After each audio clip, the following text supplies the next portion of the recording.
Hi friends, நம்ம மாடியில் இருக்கக்கூடிய செடிங்களுக்கு என்ன இயற்கையான உரங்களை கொடுக்கலாம்? நம்ம கிச்சனில் இருக்கக்கூடிய வேஸ்ட் பொருட்கள், அதாவது கிச்சனில் இருக்கக்கூடிய காய்கறிகள், பழங்கள் இதெல்லாம் வேஸ்ட் ஆயிடுச்சு, வீணாயிடுச்சு. அதெல்லாம் நம்ம எப்படி செடிக்கு பயன்படுத்தலாம் அப்படிங்கிறத பற்றி தான் நான் வீடியோ அப்லோட் பண்ணிகிட்ருக்கேன். இப்போ பாருங்கள், நிறைய வீடியோஸ் அப்லோட் பண்ணியிருக்கேன். நம்ம செடி எவ்வளோ நல்லா வளர்ந்துருக்கு பார்த்தீங்களா? இந்த வெயில் காலத்தில் கூட பார்க்கவே ரொம்ப நல்லாயிருக்கு. இதுக்கு நம்ம இன்றைக்கி எடுத்துருக்கிறது வெங்காயத்தூள். வெங்காயத்தூளை நான் 2-3 நாளாக சேர்த்து வச்சுருந்தேன்.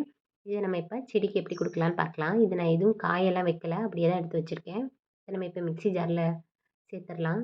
எல்லாத்தையும் மிக்ஸி ஜாரில் சேர்த்துட்டு நல்லா அரைச்சி எடுத்துகிட்டு வந்துடலாம். ஃபஸ்ட்டு தண்ணி ஊற்றாமல் அரைச்சி எடுத்துக்கலாம். எல்லாத்தையும் மிக்ஸி ஜாரில் எடுத்து வச்சுட்டேன். இப்போ நம்ம போய் அரைச்சிட்டு வந்துடலாம். பாருங்கள், நல்லா அரைச்சி எடுத்துகிட்டு வந்துட்டேன். இது கூட இப்போ நம்ம மறுபடியும் இன்னும் கொஞ்சம் தண்ணி ஊற்றி நல்லா அரைச்சிக்கலாம். ஃபஸ்ட்டு நம்ம தண்ணி ஊற்றாம அரைச்சிட்டு அப்புறம் தண்ணி ஊற்றி அரைச்சோம்னா தான் நல்லா நைஸாக அரைக்க முடியும். இல்லைனா அங்கங்கே முழுசு முழுசாக இருக்கும். ஈஸியாக தண்ணியில் கரையாது. நீங்கள் இதை நல்லா அரைச்சிட்டு தண்ணியில் மிக்ஸ் பண்ணிங்கன்னா நல்லா கரைஞ்சிடும். உங்களுக்கு வந்து செடிக்கு மேலே அப்படியே அந்த இது தெரியாது. மண்ணோட மண்ணாக இது கலந்துடும், ஈஸியாக மக்கிடும். அதனால தான் நம்ம அரைச்சி சேர்த்துக்கிறோம். இதுவே நீங்கள் மண்ணில் வைக்கிறதா இருந்தால்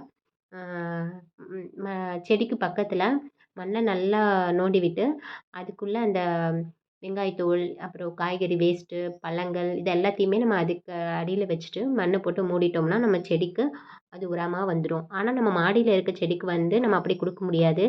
ஏன்னா அழுகுன ஸ்மெல் வரும், பூச்சி வரும். அது மாதிரிலாம் வராமல் இருக்கணும்னா நம்ம நல்லா அரைச்சிட்டு நம்ம செடிக்கு ஊற்றுறப்ப அது மாதிரிலாம் ஸ்மெல் வராது, ஈஸியாக மக்கிடும். அதனால தான் நம்ம இந்த மெத்தடில் ஃபாலோ பண்ணுறோம்.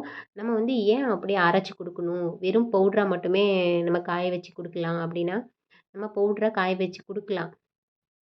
அதை விட நீங்கள் இப்போ தண்ணியில் நல்லா கலந்து கொடுக்குறப்ப ஈஸியாக வேருக்கெலாம் அது போகும். நீங்கள் நிறையா தண்ணி வந்து செடிக்கு ஊற்றாதீங்க. நம்ம செடிக்கு எவ்வளோ தண்ணி தேவைப்படுமோ அவ்வளோ தண்ணி மட்டும்தான் ஊற்றணும். அப்போ தான் செடி ரொம்ப நல்லா வளரும். இல்லைனா செடியில் உள்ள சத்துக்கள் எல்லாம் நம்ம தண்ணி நிறைய ஊற்றுறதுனால வெளியே போயிடும். அதனால் எவ்வளோ தண்ணி நமக்கு தேவையோ அதை மட்டும் ஊற்றுங்க. பாருங்கள், செடி எவ்வளோ நல்லா இருக்குன்னு. இதுக்குமே நான் இதே உரங்களை தான் கொடுத்தேன். தக்காளி செடிக்குமே இதே தண்ணியை தான் நான் ஊற்றுறேன். டெய்லியும் இது மாதிரி ஏதாவது ஒரு உரத்தை நீங்கள் செடிக்கு கொடுத்துட்டே இருங்க. செடி ரொம்ப நல்லா வளரும். இது மல்லிகைப்பூ கட்டிங்கு நான் வச்சுருக்கேன். வளர்கிற வீடியோ உங்களுக்கு அப்லோட் பண்ணுறேன் பாருங்கள்.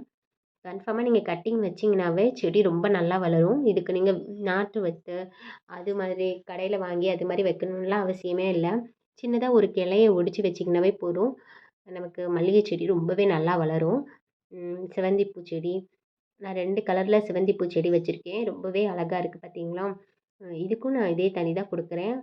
நம்ம இது மாதிரி அரைச்சி கொடுக்கறதுனால ஸ்மெல் வராது, பூச்சி தொல்லை இருக்காது. உங்களுக்கு ரொம்பவே பார்க்கவும் நல்லாயிருக்கும். அதனால நீங்கள் அரைச்சி கொடுக்குங்க அப்படின்னு சொல்கிறேன். பாருங்கள், நம்ம ஒரு அழகு செடி வச்சுருக்கோம். இந்த பூவோட கலர் பார்க்கவே ரொம்ப அழகாக இருக்குல்ல? அதனால தான் இதை நான் மெனக்கெட்டு எடுத்துகிட்டு வந்து வச்சேன். எனக்கு பார்க்க ரொம்ப பிடிச்சிருந்துச்சு. இதில் நிறைய குட்டி குட்டி குட்டியாக பூக்கும். இதுக்கும் காய்கறி வேஸ்ட்டை தான் நான் அதிகமாக கொடுக்குறேன். பாருங்கள், நம்ம மல்லிகைப்பூ செடி இவ்வளோ அழகாக வளர்ந்துருக்குன்னு. நிறைய மொட்டுக்கள் வந்திருக்கு. பார்க்கவே எவ்வளோ அழகாக இருக்குது பார்த்தீங்களா? நிறைய மொட்டுக்கள் வந்திருக்கு. இதுக்குமே நான் வெறும் குச்சி மட்டும்தான் வச்சேன். ரொம்பவே நல்லா வளர்ந்து வந்திருக்கு. பார்க்கவே நல்லா இருக்குது பார்த்தீங்களா? ஒரு குச்சியில் எத்தனை கிளைகள், எவ்வளோ பூக்கள்னு பாருங்கள். பார்க்க ரொம்ப அழகாக இருக்குது. புதினா செடி பார்க்க ரொம்பவே அழகாக இருக்குது பார்த்தீங்களா? நிறைய பெரிய பெரிய கிளைகள்லாம் வந்திருக்கு. நீங்கள் வந்து ட்ரை பண்ணி பாருங்கள். இந்த உரத்தை நீங்கள் கொடுங்க. செடி ரொம்ப நல்லா வளரும். டெய்லி ஒவ்வொரு உரங்களை வந்து நமக்கு செடிக்கு எப்போவுமே கொடுத்துட்டே வரணும். என்னென்ன உரங்களை எப்பப்போ கொடுக்கலாம், எப்படி எப்படி கொடுக்கலாம் அப்படிங்கிறத பற்றி நிறைய வீடியோ போட்டிருக்கேன்.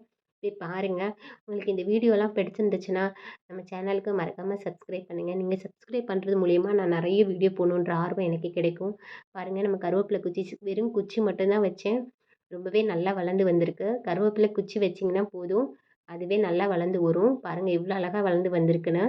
இந்த ஒரு பாட்டிலே நிறைய செடி இருக்குது பாருங்கள். எல்லாமே நல்லாவே காய்க்கிது.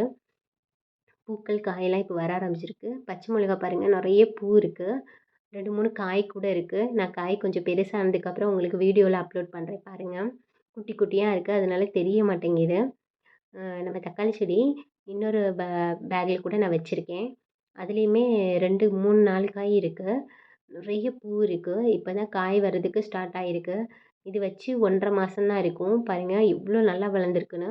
நம்ம செடியை அப்படியே வச்சுட்டு எந்த உரமுமே குடுக்கலன்னா, செடி நமக்கு வேகமா வளராது. ரொம்பவே மெதுவா வளரும். அதுவும் இல்லாம நெறைய பூக்களும், காய்களும் நமக்கு குடுக்காது. இது அழகு செடி. பார்க்க ரொம்ப அழகா இருக்குன்னு வச்சிருக்கேன். இதுவுமே வெறும் மேல இருக்கிறத உடைச்சி தான் வச்சேன். வேர்களோடலாம் நான் வைக்கல. ஆனாலும் அதுவுமே வளர்ந்து வருது. நெறைய இத வந்து நம்ம வேரோட வச்சா தான் வளரும் அப்படின்றது கிடையாது. நமக்கு அதுக்கான குச்சிகள வச்சாவே போதும். நல்லாவே வளர்ந்து வரும். ம் பாருங்க நம்ம தக்காளி செடி எவ்ளோ காய் இருக்கு பார்த்தீங்களா? பார்க்கவே ரொம்ப அழகா இருக்கு. இயற்கை உரங்கள் வந்து செடிய ரொம்பவே நல்லா வளர வைக்கும். எந்த ஒரு சைட் எஃபெக்ட்டும் இருக்காது. இதெல்லாம் நான் வந்து மாடியில தான் வச்சிருக்கேன். அ இந்த வீடியோலாம் உங்களுக்கு பிடிச்சிருந்துச்சுன்னா லைக் பண்ணுங்க, ஷேர் பண்ணுங்க, கமெண்ட் பண்ணுங்க, சப்ஸ்கிரைப் பண்ணுங்க. Thank you.